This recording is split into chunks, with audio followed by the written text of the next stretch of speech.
My personal history with the Omega Seamaster is a long one and very close to my heart. It runs parallel from the start of my journey as a watch enthusiast and collector and continues to this very day.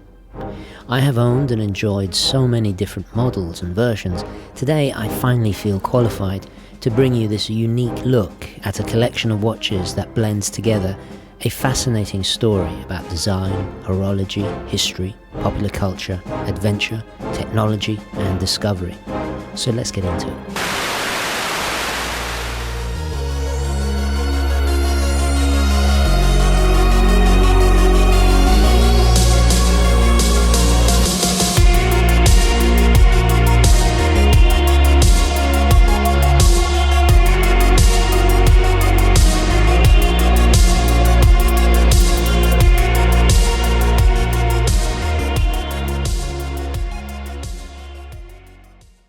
Okay, hi guys, and welcome to the show. Today, a fleet, an armada, a whole plethora of beautiful Omega Seamasters.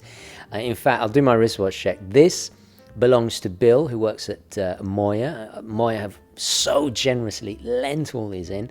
Guys, if you don't know Moya, you need to know them. I have been a massive customer of theirs for donkey's years. They do pre-owned watches, all the rest of it. So they lent me these in. I've got to say thank you to Derek and, of course, Bill. This is Bill's mid-60s Seamaster. Oh my God. I had it on a Phoenix mil-spec NATO, you know, the makers of the very first NATO straps for the British military. But it rarely comes alive on the Purlon, on the Melange. So I'll put a link to that. Perfect for summer. I'm a bit scared to wear this outside, just keeping it at home because it's so rare, but stunning piece. I think the hands have been replaced in servicing, but it's meraviglioso. As the video that about the Speedmaster, you guys really enjoyed it. I loved making it because it wasn't just about watches. It was about cinema, about culture, about art, about horology. I'll leave a link to that there. Do check it out. So I thought, why not share? Because in that I shared my collecting journey with the Speedy. This time I'm going to talk about the Seamaster and my history of collecting them. And in doing so, it kind of explains a lot about the history of the Seamaster. What's interesting about my relationship with the Seamaster, that is unlike any other type of watch, is how I've almost gone full circle with it. As I say these words, the current Seamaster in my collection is so contradistinctive from the latest models and those I first started to collect more than any other watch I have ever experienced. Why is this? Well, to understand this, it's all got to do with the brand's illustrious history and the significance of the Seamaster collection itself. The Omega Seamaster line is arguably Omega's most important for several reasons. Unlike the Speedmaster, it is vastly more varied, available with or without a more extensive array of complications, styles and prices from a greater expanse of time. Secondly, it's Omega's longest continuously existing line of watches, with its genesis starting as a result of Omega's achievements and innovations during and post World War II. But my love affair did not start there. I was to discover this all much later, as I inevitably fell deeper into the Seamaster rabbit hole. The very first Seamaster I ever owned, like so many of my generation, was one of the first James Bond Omegas too. The watch we have so generously lent in today from Moya is the reference 253180. And I have to say, being reunited with this watch is triggering so many feelings of nostalgia. It instantly transports me back to late nights of multiplayer tournaments with friends on the N64 game. It's crazy to think that this is now considered vintage. I'm trying to think, when is the precise moment I said to myself, I'm going to have that watch? And you know what? I think it might have been playing the N64 and seeing that menu every time you pressed start in the game, right? You'd see the wrist come up because it was a first-person shooter. And I think that's what did it. I'm not quite sure, but it's ingrained in me. First introduced as quartz only in 1993 with the reference 254180, soon after it was followed with an automatic, first with the caliber 1109 and then later the 1120 movement as we see here. There was even a mid-size 36mm version made famous by being gifted to Prince William by his mother, the late Princess Diana. A very cool GMT and also a Valjoux 7750 based chronograph that all soon became available. I'm almost ashamed to say I have owned all of them at one point or another during the late 90s and into the early 2000s. What started it for me was indeed the fame it accumulated by being worn in the James Bond movie GoldenEye in 1995. The movie was not only a momentous moment in history for the 007 franchise, with the debut of Pierce Brosnan taking over the role from his predecessor, but also for Omega. According to the Bond film producers, they wanted to update the image of the fictional super spy to a more distinctly sophisticated European look. It also had to be versatile sartorially, but importantly, capable, and that is something the new professional but yet dressy diver could certainly pull off. But lastly, with so much history of involvement with the British military that we will discuss a little bit later, like most notably the Special Boat Service and the SAS, it was a logical partnership. For the civilian consumer, it translated into a perfect do-it-all luxury watch that gave you a little bit of that Bond-esque magic and self-confidence every time it was on the wrist. In fact, for many years, alongside several Rolex Datejusts that came and went, a few Casios and Seikos of course, it was the core of my then concise watch collection. It's almost comical to look back now, considering how many watches I currently own. The 90s Bond Omega was one of my most worn watches. This, coupled with the fact I was travelling and studying a lot at the time, before the more permanent responsibilities of careers and jobs, this added an element of adventure to it. That very particular colour blue instantly takes me back to a year living in Barcelona, in fact. The excitement and exoticism of that time forever embedded and ingrained in this era of Seamaster. Oh, look at that. If I was to buy a Seamaster, a contemporary Seamaster, this would be it, the 39mm Planet Ocean. It is quite chunky compared to the slenderness of the 300. God, I forget how slender the Bond watch was. This has so much presence. I feel like I could knock somebody out with it. While most of its now iconic design traits were nothing new at the time, like the skeleton hands, divisive second helium escape valve, scalloped bezel and tank tread bracelet, the choice of having an understated sapphire blue and wave-etched dial did add a distinctive style and identity that distinguished it over its predecessors. Over the following decade, the Bond Seamaster would continue to evolve, just like the James Bond movies. More refinement on the dial, like applied logos, superior, tougher materials like ceramic inserts, and the implementation of Omega's groundbreaking coaxial escapement-based movements. It was during this time I began to lose interest in the new Seamasters, as well as the movie franchise itself. The later Brosnan efforts did little for me, except for the scene of Halle Berry emerging from the ocean, of course. Around this time, I switched to collecting Speedmasters, and we all know how that journey went from my recent video about the 2011 movie The American I previously published. Okay, I'm going to interrupt. Guys, have you clicked that like button, wherever it is? Please do so now, it really does help the channel. During what I shall call the Speedmaster era of my watch collecting journey, the new Seamaster I owned was the unusual and largely forgotten reference 16088. What is interesting about this watch? In many ways it represents a part of the Seamaster's history that was filled with amazing innovation and also utter confusion. The 1970s was a tumultuous time for many Swiss watchmakers, as they struggled to stay relevant in a post-quartz watch world. Rolex, like many, successfully diversified into more aspirational luxury. Omega would eventually too, but a little bit later. Instead, Omega, much to their detriment financially, stuck to their guns. What followed was a costly investment in making some of the most deep-diving watches, like the curvaceous 1000 Plongeur Professional. But of course, perhaps what represents this time best of all is the impressive Plo Prof. Its exaggerated asymmetrical monoblock case designed not to let any helium in, thus achieving extreme water resistance. Every aspect of this watch was engineered to perfection and for ultimate utility. There were even experiments with different metals, as exposure to various chemicals was a constant concern with deep saturation diving. Omega also experimented with super high-end quartz chronometers and tuning fork technology. While certainly innovative, it did not help money-wise. Their attempt to compete with the Japanese quartz watch dominance failed, and after a decade of financial turmoil, they eventually were bought by the Swatch Group in 1998. That 120-meter Seamaster was, well, it was a good-looking watch. I loved the spider web cracked dial, all that patina, the Bakelite insert, the subtle navy blue of the dial itself, but then that pizzazz, that pop of color with the neon blue seconds hand. I mean, it was very charming, had a great identity all of its own. However, it was indeed very problematic. The often unreliable automatic caliber 1002 inside this particular watch was indicative of a family of movements that were renowned for having technical issues.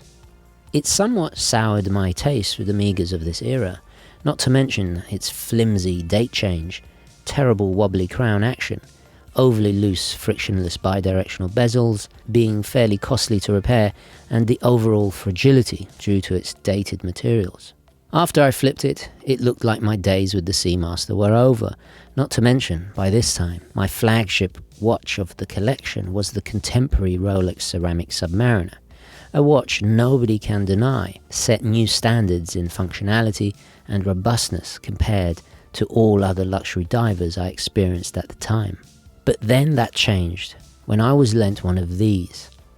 This is the reference 165024, the no-date version. With date, it's the 16024. It's from the 1960s and is part of the second generation of divers from the brand. Not only is it one of the most desired and influential Seamasters, in many ways it represents the glory days of Omega as a brand and as a dive watch maker. This was before the shaky and slightly confused late 70s period and the disastrous 80s. It was not revolutionary, nor particularly groundbreaking. It was simply intended as a solid, dependable, ultra-functional tool intended to rival the iconic Submariner from their great nemesis. It achieved this masterfully.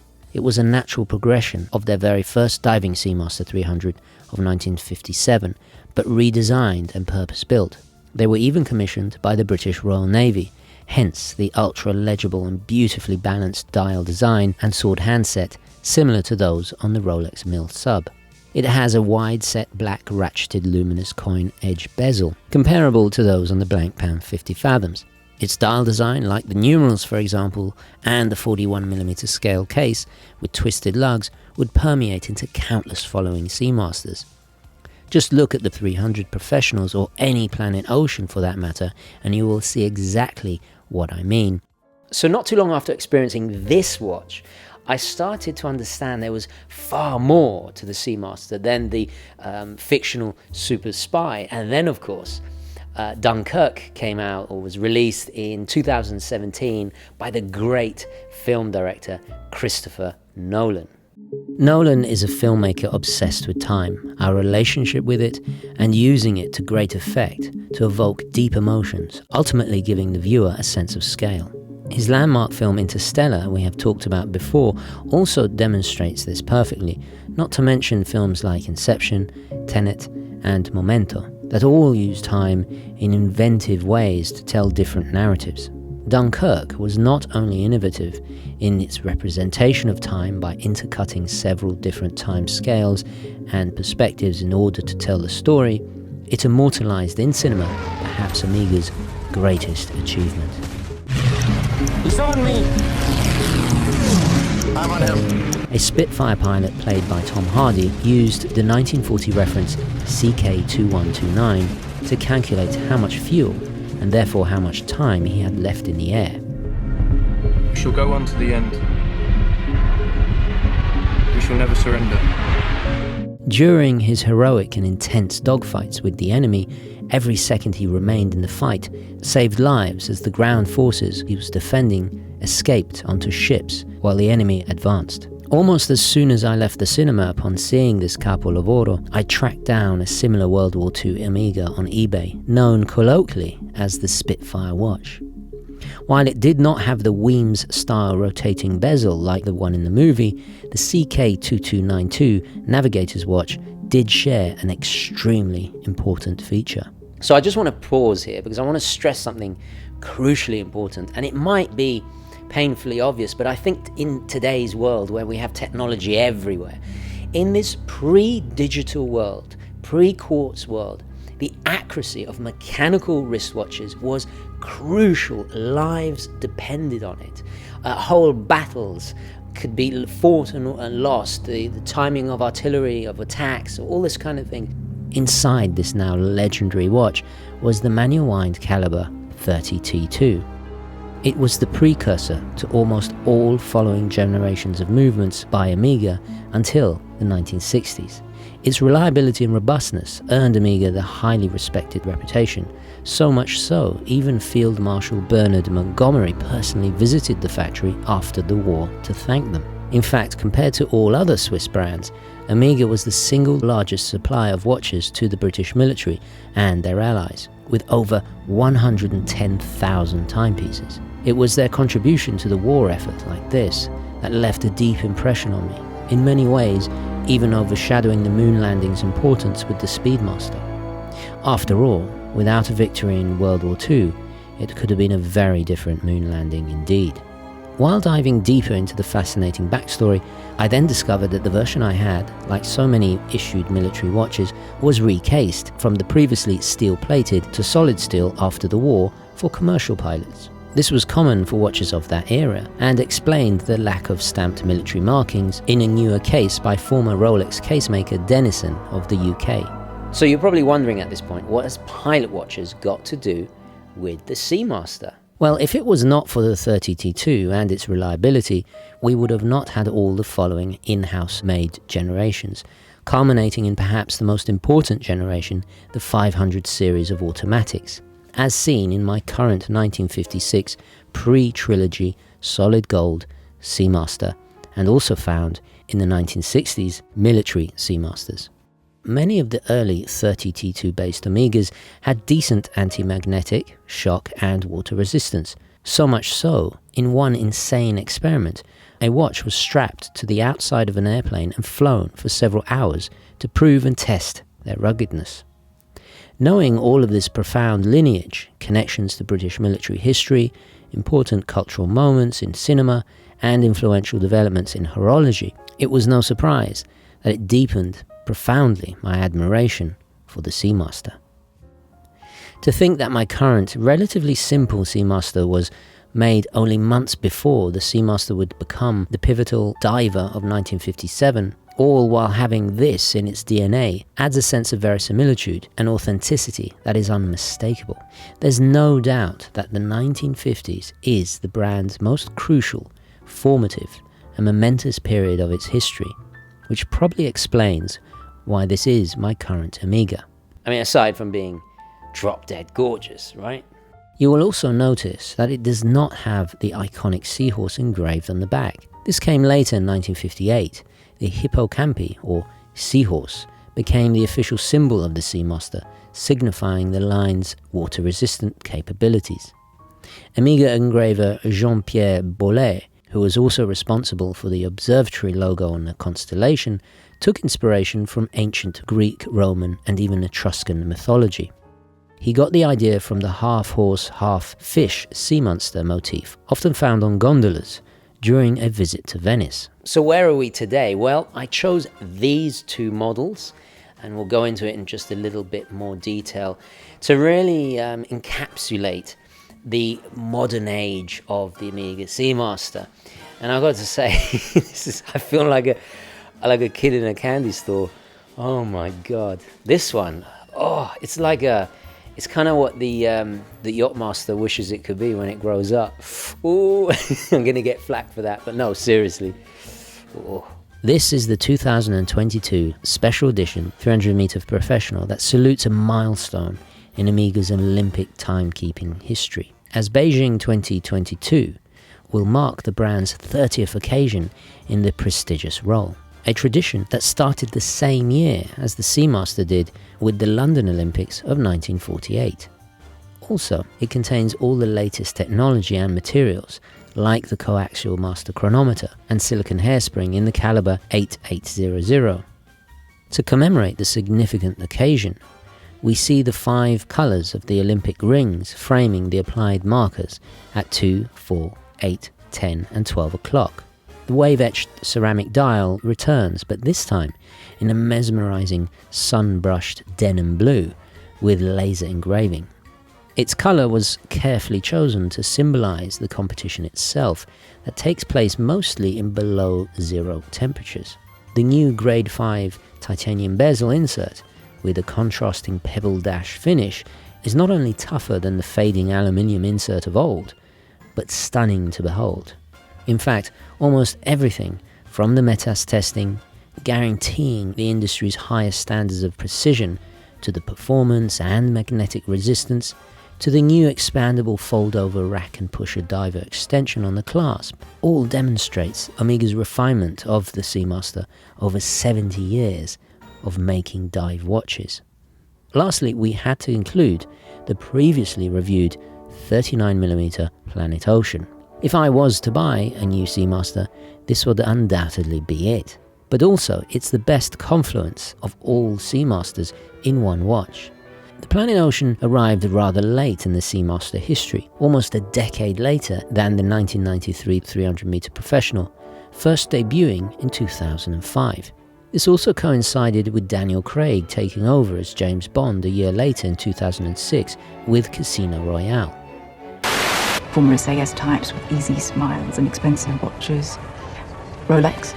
Omega. Beautiful. Although he did sport a 300-meter Professional in some scenes, this newer, tougher and in-shape 007 suited the deeper diving 600-meter Planet Ocean perfectly. In the movie, it was the 45mm reference 29005091. But despite being so new to the Seamaster family, the Planet Ocean was very traditional in its aesthetics. The case bezel, especially the dial numeral layout and broad arrow hands, were all inspired by the many classics of the late 50s and early 60s references, giving it a more military-esque feel and tool watch look, perfect for this new era of grittier Bond, and a logical choice considering just how different and capable Daniel Craig was compared to the erudite suaveness that Brosnan brought to his interpretation previously. Okay guys, so I'm going to leave it there, but before I go, please do share in the comments, what is your favourite Seamaster?